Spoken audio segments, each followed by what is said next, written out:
Assalamualaikum warahmatullahi wabarakatuh. Selamat siang anak-anak. Bagaimana kabarnya hari ini? Alhamdulillah sehat.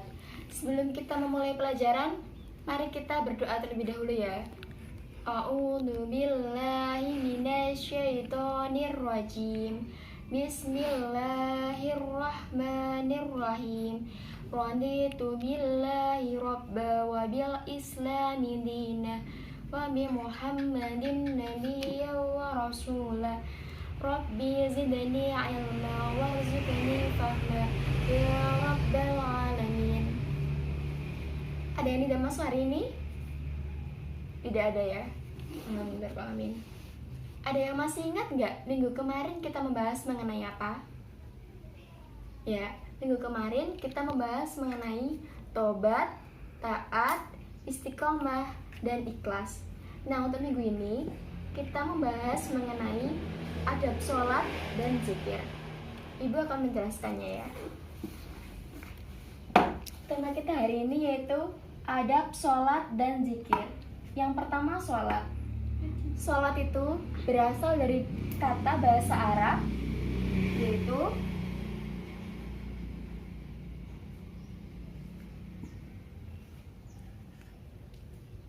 sholata, yang berarti doa. Nah, secara bahasa, sholat memiliki artian ritual bagi pemeluk agama Islam. Nah, secara istilah sendiri, sholat merupakan suatu perkumpulan beberapa perkataan dan beberapa perbuatan yang diawali dengan takbiratul ihram dan diakhiri dengan salam. Selain itu, juga harus memenuhi syarat dan rukun sholat sendiri ya. Nah, ada dalil-dalil mengenai sholat yang disebutkan dalam surat Al-Ankabut ayat 45. Ibu akan membacakannya ya. A'udzu billahi minasyaitonir rajim. Bismillahirrahmanirrahim. Wa aqimis sholata innas sholata tanha 'anil fahsya'i wal munkar wa la dzikrullahi akbar. Wallahu ya'lamu ma tasna'un. Nah, ini disebutkan dalam Quran surat Al-Ankabut ayat 45 yang artinya, dan dirikanlah sholat. Sesungguhnya sholat itu mencegah dari perbuatan-perbuatan keji dan mungkar. Dan sesungguhnya mengingat Allah adalah lebih besar keutamaannya dari ibadah-ibadah yang lain. Dan Allah mengetahui apa yang kamu kerjakan. Jadi di sini sholat itu sangat penting sekali. Karena sholat merupakan tiang agama. Kalau kita tidak melaksanakan sholat, tidak sempurnalah iman Islam kita dalam diri kita. Karena sholat itu termasuk rukun Islam yang kedua. Nah, selanjutnya kita akan membahas mengenai zikir. Yang kedua yaitu kita akan membahas mengenai zikir. Zikir itu merupakan sarana untuk berkomunikasi kepada Sang Pencipta, yaitu Allah Subhanahu wa taala. Yaitu bagaimana caranya manusia itu berkomunikasi kepada Allah Subhanahu wa taala. Zikir sendiri berasal dari kata bahasa Arab yaitu zakaro yang berarti mengingat. Sedangkan secara istilah, zikir merupakan mengingat Allah Subhanahu wa taala dengan cara menyebut sifat-sifat keagungan Allah Subhanahu wa taala dan memuliakannya. Disebutkan dalam Al-Qur'an mengenai zikir. A'udzubillahi minasyaitonir rajim. Bismillahirrahmanirrahim. Ya ayyuhalladzina amanu dzkurullaha dzikru katsira. Disebutkan dalam Quran surat Al-Ahzab ayat 41. Bisa kalian buka sendiri di buku kalian ya. Yang berarti, hai orang-orang yang beriman, berzikirlah dengan menyebut nama Allah, zikir yang sebanyak-banyaknya. Zikir itu ada apa aja sih? Zikir itu ada istighfar, ada la ilaha illallah, ada subhanallah, dan masih banyak yang lainnya. Kita masuk materi yang ketiga yaitu ada sholat dan zikir.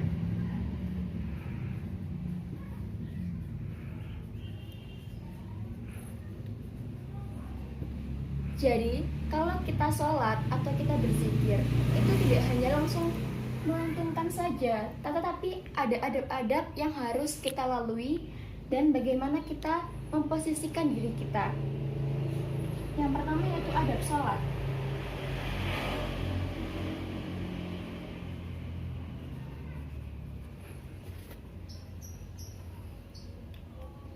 Adab sholat yaitu adab khusyuk.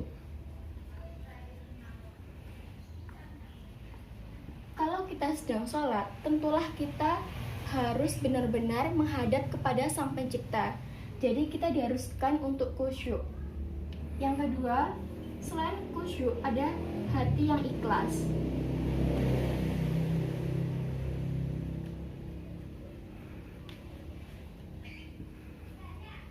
Kalau kalian melakukan sholat, itu jangan kayak gerundal di hati, tetapi hati kita itu merasa ikhlas karena kita itu merasa kita yang butuh untuk sholat, bukan Allah yang butuh kita. Selanjutnya yaitu tentang menjaga waktu dan batas-batasnya. Jadi kalau kita melakukan sholat, jangan menunda-nunda untuk nanti. Jika kita terdengar suara azan, kita langsung buru-buru untuk mengerjakan sholat, jangan nanti. Selanjutnya yaitu menjaga kebersihan dan kesucian tempat sholat dari najis. Gak hanya menjaga waktu, hati yang ikhlas dan khusyuk, tetapi tempat dan badan kita harus benar-benar bersih. Kita harus benar-benar membersihkan tempat untuk sholat kita, dan kita memakai pakaian yang terbaik yang kita miliki untuk sholat. Gak hanya kita keluar saja memakai baju yang baik, tapi untuk sholat kita juga harus memakai pakaian yang terbaik dari kita. Kita juga harus menyesal serta bersedih ketika sholat. Maksudnya itu kita itu mengingat dosa-dosa yang telah kita lakukan. Kita juga harus merasa kangen kepada Allah Subhanahu wa Ta'ala. Selanjutnya yaitu adab berzikir.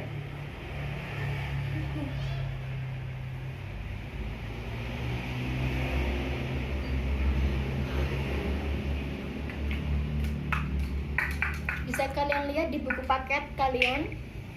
Jadi adab berzikir dan sholat itu sebenarnya tidak jauh berbeda. Yang pertama yaitu kalau kita berzikir itu kita harus melakukan dengan ikhlas. Yang kedua, merendahkan suara. Jadi kalau kita berzikir, jangan dilantangkan suaranya, tetapi direndahkan. Supaya, kan biasanya kan ada orang yang merasa terganggu. Nah, untuk nggak membuat orang terganggu, kita memelankan suara atau merendahkan suara kita. Selanjutnya yaitu berzikir dengan zikir dan wirid, dan mencoba memahami makna dan khusyuk. Kalau kita berzikir itu jangan hanya diucapkan dengan kata-kata saja, tetapi kita harus mengetahui apa makna dari zikir tersebut dan dilakukan dengan khusyuk. Dan kita harus duduk atau memakai pakaian yang wangi, yang rapi, yang bagus. Selain itu, sama kayak sholat tadi, tempat kita harus benar-benar suci. Nah, selanjutnya yaitu hikmah sholat dan berzikir. Hikmah sholat, yang pertama, mendidik anak untuk disiplin dan menghargai waktu. Jadi kalau kita melakukan sholat, kita akan terbiasa untuk disiplin dan kita terbiasa untuk menghargai waktu. Selanjutnya, menjadikan hati tenang karena kita selalu dekat dengan Allah Subhanahu wa Ta'ala, dan menyadarkan manusia tentang hakikat dirinya. Jadi kalau kita melakukan sholat, kita itu akan ingat diri kita bahwa sebenarnya diri kita itu bukan siapa-siapa dan hanya titik dan hanya ciptaan Allah yang tidak mempunyai kekuatan apapun. Selanjutnya, dengan sholat kita mendapatkan nilai yang dapat memberikan kenikmatan bagi diri kita. Dan tentunya dengan sholat akan menjauhkan perbuatan dari keji dan mungkar seperti yang disebutkan dalam surat Al-Ankabut ayat 45. Nah, untuk materi selanjutnya kita akan membahas mengenai manfaat zikir. Manfaat zikir yaitu membuat hati kita merasa lebih tenang, terus membuat orang lebih bersemangat untuk berusaha dan bersabar dan ulet dalam menghadapi masalah apapun. Jadi kalau kita berzikir, hati kita akan merasa tenang, kita akan merasa dekat dengan Allah dan selalu dalam lindungannya. Sekian dari ibu yang dapat saya sampaikan. Dari sini ada yang ditanyakan nggak? Nggak ada. Oke. Kesimpulan yang dapat ibu ambil yaitu kita harus melakukan sholat dengan sempurna, yaitu dengan adab-adab yang telah ibu sebutkan tadi, salah satunya dengan khusyuk dan memakai pakaian yang terbaik yang kita miliki. Dan tentunya ketika zikir pun begitu. Dari sini sudah paham semuanya? Nah, untuk materi selanjutnya jangan lupa dibaca ya. Sekian dari ibu. Apabila ibu ada kesalahan, ibu mohon maaf yang sebesar-besarnya. Sebelum mengakhiri pelajaran, mari kita berdoa dulu ya. Subhanakallahumma wa bihamdika asyhadu an la ilaha illa anta astaghfiruka wa atubu ilaik. Wassalamualaikum warahmatullahi wabarakatuh. Selamat siang.